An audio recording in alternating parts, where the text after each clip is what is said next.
Salut tout le monde, c'est Alice, j'espère que vous avez passé de super bonnes fêtes de fin d'année et que vous démarrez 2019 en beauté. Aujourd'hui je vous fais une petite vidéo, on se retrouve ensemble en fait pour une nouvelle vidéo. J'ai osé faire quelque chose et là en l'occurrence c'est étudier à l'étranger. Suite à ma dernière vidéo que je vous mets par ici, ou par là, voilà. Vous m'avez posé certaines questions et vous m'en avez déjà posé avant, notamment sur Instagram quand vous avez vu que j'étais partie vivre en Californie. Et vous êtes nombreux à vouloir vivre ce rêve aussi et à vouloir étudier à l'étranger et notamment aux États-Unis. Il faut savoir que dans d'autres pays ça peut être plus facile et ici c'est pas forcément facile. Donc je voulais vous parler un petit peu de mon expérience. Donc là ce sera aussi un petit peu en rapport au sport parce que c'est un petit peu ce que j'étudie. Moi je connais beaucoup de choses mais pas tout, donc je vais vous parler vraiment de comment moi j'ai géré cette affaire là. Il faut savoir que déjà d'une part aller étudier à l'étranger où que ce soit, il faut être prêt. C'est pas quelque chose de facile, ça demande beaucoup d'organisation, ça demande énormément aussi de dossiers, de paperasse, de temps et donc de patience et de volonté. Ça n'arrive pas en claquant des doigts et j'ai voulu étudier à l'étranger depuis des années et des années. J'ai eu envie d'aller en Australie d'abord, ensuite j'ai eu envie d'aller au Québec, c'était mon rêve d'aller étudier au Québec. Et j'ai toujours abandonné à cause de la paperasse, de toutes ces choses-là. J'ai pas eu le courage d'aller jusqu'au bout. Et souvent on se dit c'est fait pour les autres et pas pour moi, moi j'ai pas le courage de le faire. Et je voudrais vous montrer aujourd'hui que c'est pas vrai, que si on veut vraiment quelque chose, on s'en donne les moyens. Et là en l'occurrence, il fallait vraiment que j'aille aux États-Unis pour rejoindre donc mon chéri. Donc il fallait que je trouve une solution et là j'avais la bonne motivation pour aller jusqu'au bout. Donc forcément j'espère qu'il n'y a pas que ça aussi qui motive, mais du coup là ça m'a boosté à réaliser tout ça. Donc comment ça se passe? Eh bien tout d'abord en fait il faut se renseigner sur les universités, sur ce que vous voulez faire, parce que vous ayez juste un bac, une licence ou un master, ça va pas du tout être la même chose. Donc ça il faut bien le prendre en compte. Ensuite aux États-Unis, l'équivalence n'est pas la même qu'en France. Donc tout d'abord vraiment se renseigner sur où vous souhaitez aller, quelle université et pourquoi. Il y a beaucoup d'universités privées aux États-Unis et qui coûtent très cher, mais genre vraiment ça coûte la peau des fesses, comme je le cite aussi dans ma première vidéo J'ai osé, où je vous disais que mes études de psychologie, je n'ai pas pu les poursuivre parce que ça coûtait vraiment très cher ici. Et pour la plupart d'entre nous, en sortant d'un diplôme français ou en sortant tout simplement de la France, on n'a pas le même niveau de vie et donc les mêmes salaires et donc les mêmes économies en fait pour pouvoir se permettre de payer quelque chose comme ça. Après il y a des aides, il y a pas mal de choses à faire, mais je vais pas trop vous parler de ce côté là parce que je le connais moins, parce que comme moi j'avais pas les moyens, je n'ai pas pu le faire. Du coup je me suis tournée vers une autre solution et je pense que ça peut intéresser plus d'un d'entre vous qui n'ont pas forcément non plus les moyens de payer des universités américaines. Et cette solution là ça s'appelle le Community College. Donc en fait le Community College c'est tout simplement une université publique aux États-Unis. Donc ça coûte cher quand même, mais bien moins cher. Quand je dis bien moins cher, c'est vraiment bien moins cher. Pour vous donner une idée, mes études de psychologie c'était aux alentours des 100 000 $, alors que là une année à l'université publique, donc au Community College, c'est plus autour des 30 000. Donc vous voyez quand même la différence est quand même bien grande. Alors vous allez me dire oui mais 30 000 c'est encore extrêmement cher, mais en fait 30 000 c'est le tout, il compte vraiment en fait la vie, donc le coût du loyer, le coût de la nourriture, le coût de l'assurance santé, parce qu'ici il n'y a pas d'assurance santé comme en France. Il coûte en plus donc le coût de la fac, donc de chaque cours que vous allez prendre, etc. De là, une fois que vous avez trouvé ça, vous vous êtes renseigné, je vous conseille vraiment d'envoyer des mails. Moi c'est ce que j'ai fait, j'ai envoyé des mails à plusieurs universités pour trouver en fait ce qui me correspondait le mieux. Et en l'occurrence j'ai trouvé à l'université de San Francisco, qui s'appelle le Community College of San Francisco, un certificat de fitness et aérobic. Donc c'était totalement dans mon domaine. C'est pas quelque chose qui va me permettre d'être coach sportif, mais en fait c'est ce qui va me permettre d'être fitness instructor. Donc c'est-à-dire d'enseigner des cours, des cours en groupe de fitness, chose que je n'avais pas parce que moi en parallèle j'avais passé des diplômes plus pour être véritablement personal trainer, donc c'est-à-dire du one-on-one, donc de la musculation. J'ai trouvé cette université là. Ensuite quelles sont les démarches? Tout simplement une fois qu'on a trouvé l'université, va faire traduire tous nos diplômes. Là, il faut les faire traduire avec un organisme pardon, qui soit agréé. Donc vous en avez plein en France, hein, il suffit de taper sur Google organisme de traduction agréé et vous allez en trouver facilement. Vous faites traduire tous vos diplômes en anglais, c'est obligatoire. Une fois que vous avez bien traduit tout ça, je vous conseille avant de faire quoi que ce soit d'envoyer tous ces documents à l'université que vous avez choisi pour vérifier que vous êtes bien éligible au programme que vous souhaitez réaliser. Encore une fois, là je vous raconte en gros comment j'ai osé voilà, tout quitter pour aller étudier aux États-Unis. Il y a beaucoup de choses à aborder là-dedans, donc si vous avez des questions plutôt plus précises, mettez-les moi en commentaire et j'y répondrai vraiment précisément.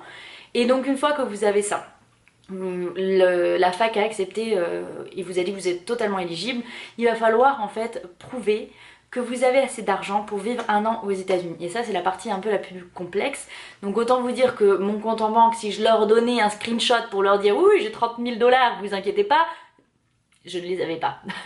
Donc vous avez le droit en fait d'avoir soit un sponsor, soit un tuteur entre guillemets, quelqu'un qui se porte garant. Donc moi j'ai demandé à mon papa qui lui est allé voir sa banque et qui m'a fait un papier comme quoi il avait suffisamment de fonds pour pouvoir subvenir à mon année d'études. Mais ça peut être n'importe qui, même si vous connaissez quelqu'un aux États-Unis ou peu importe. Tant qu'il y a les preuves en fait avec le cachet et signature de la banque, comme quoi vous pouvez couvrir les frais sur 1 an, ça marche. Donc une fois que vous avez ce papier là de la banque, vous remplissez un autre papier pour dire que soit c'est vous ou soit c'est votre tuteur qui couvrira vos frais. Une fois que vous avez ça, il faut passer un diplôme d'anglais. Le diplôme d'anglais est obligatoire. Du coup, il y a plusieurs types, il y a le TOEFL et le IELTS, quelque chose comme ça, je ne me rappelle plus. Enfin bon, les deux sont valables pour pouvoir étudier. Le TOEIC n'est pas considéré comme un diplôme pour les universités. Le TOEIC, c'est plus un diplôme qui va être utilisé si vous voulez travailler à l'étranger. Si vous voulez étudier, vous aurez besoin de soit l'IELTS ou soit le TOEFL. Donc là, un conseil, préparez-vous bien. Ils sont assez difficiles, surtout quand nous en France, nos cours d'anglais sont pas terribles du tout. Ils sont vraiment difficiles, donc vraiment préparez-y vous, achetez les bouquins qu'il faut. Donc c'est ce que j'ai fait. Bon, je parlais déjà anglais, donc ça a été beaucoup plus facile pour moi. Je suis allée le passer directement en Californie pendant que j'étais 3 mois ici sous visa touriste. Je suis allée passer donc mon diplôme d'anglais que j'ai eu du premier coup. Il y a un minimum requis, hein. Vous n'avez pas juste à le passer et à l'avoir, hein, parce que en fait c'est pas quelque chose que vous avez, ça vous donne un niveau. Et pour certaines universités, le niveau va être plus ou moins bas en fonction, mais généralement c'est toujours dans les mêmes eaux. Donc une fois que vous avez votre niveau d'anglais, vous avez tous vos papiers, vous montez votre dossier. Certaines universités vont vous demander des lettres de motivation en anglais, voire même des CV, mais c'est plus rare. La mienne ne me l'a pas demandé. Au community college, généralement, ils en demandent pas trop. Vous remplissez donc tout le dossier qui vous donne, donc qui est accessible sur l'inscription à la fac. Tout est sur les sites internet. Et donc il y a un gros dossier à remplir, comme quoi vous avez bien tous les papiers qu'ils demandent, etc.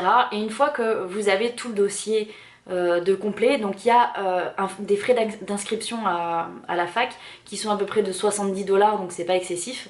Vous devez payer ces frais là, que vous soyez accepté ou non, ils sont pas remboursables, c'est comme ça. Donc si vous voulez vous inscrire à faire une demande de candidature dans plusieurs universités, il faudra payer plusieurs fois et vous n'aurez pas de retour. Malheureusement, ça c'est l'inconvénient. Moi en l'occurrence, je voulais absolument celle-ci, donc je n'ai payé que celle-ci. J'ai envoyé mon dossier. La réponse a été relativement rapide. Généralement les community college, ils ont pas beaucoup de... Enfin ils ont beaucoup de place pour les étudiants étrangers. Ils adorent avoir des étudiants étrangers, donc c'est très rare que vous soyez refusé. Surtout si vous avez déjà une licence française ou déjà un diplôme en poche.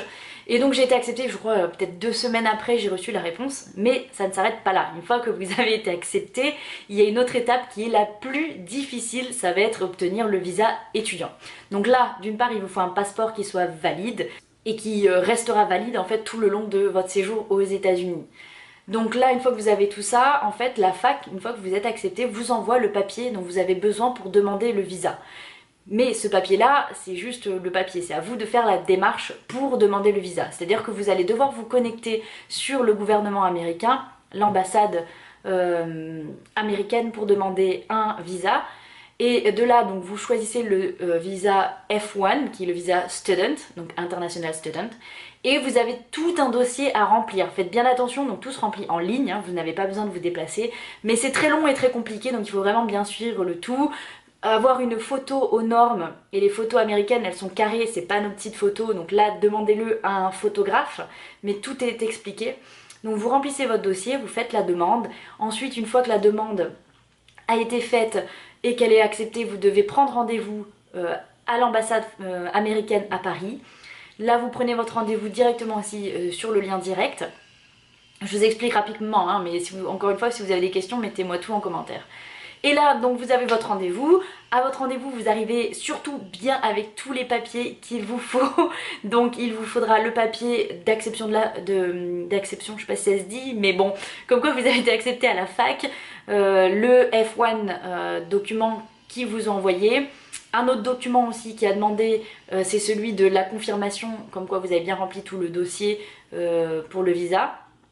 Tout est noté après, hein, ce que vous avez besoin. Et une fois que vous avez tout ça, vous vous rendez à votre super interview à l'ambassade de Paris. Et là, ils vous posent plein de questions. Il faut vraiment être préparé, savoir ce que vous allez dire. Parce qu'au moindre petit doute, ils peuvent vous dire non, hein, c'est assez compliqué. Mais généralement, les visas étudiants, c'est quand même plus facile à avoir que certains autres visas. Et une fois que c'est accepté, donc ils vous le disent en direct, hein, à l'ambassade. Ils vous gardent votre passeport, ils vont mettre le visa dedans, ils vont vous le renvoyer à la maison et une fois que vous avez ça, vous pouvez prendre vos billets d'avion et aller étudier aux États-Unis. Après, il y a plein d'autres paperasses, enfin bon. En gros, voilà le cheminement. Et puis me voilà arrivée aux États-Unis en août dernier. Et pour commencer, donc dès fin août, parce que ça commence assez tôt la fac ici, sur 2 semestres, donc c'est le semestre hiver et le semestre printemps. Donc là, j'ai fini mon semestre d'hiver et je vais attaquer mon semestre de printemps. Et c'est génial parce que si vous voulez voir les cours que je fais au premier semestre, vous avez cette vidéo là ou là, je sais pas où je la mets mais quelque part. Et je vous ferai une autre vidéo pour vous montrer mes cours du 2e semestre. Et si vous êtes passionné de sport et que vous avez envie de vivre cette expérience aux États-Unis, peu importe votre situation, si ça vous intéresse, foncez, essayez-le parce que c'est une expérience hors norme. Surtout aux États-Unis, enfin la fac c'est quand même quelque chose de différent. Donc n'hésitez pas à me dire en commentaire en fait tout ce que vous aimeriez savoir pour que je puisse y répondre et si vous aider aussi à réaliser votre rêve si ça vous intéresse. En tout cas moi je vous laisse là-dessus parce que je vous explique un petit peu mon cheminement. Mais voilà, j'ai osé tout quitter pour aller étudier à l'étranger, j'ai réalisé un de ces rêves et ça vaut vraiment le coup. Donc j'espère que si l'un d'entre vous a ce rêve là aussi, et qu'il tentera et qu'il aille jusqu'au bout. Il faut tenir le coup de le faire parce que ça vaut la peine. En attendant, n'hésitez pas aussi les petits pouces vers le haut qui me montrent que ça vous a plu. Et je vous retrouve demain pour une autre vidéo car en ce moment c'est une vidéo par jour pour vous. Et je vous embrasse très fort et abonnez-vous si c'est pas encore fait. A très bientôt.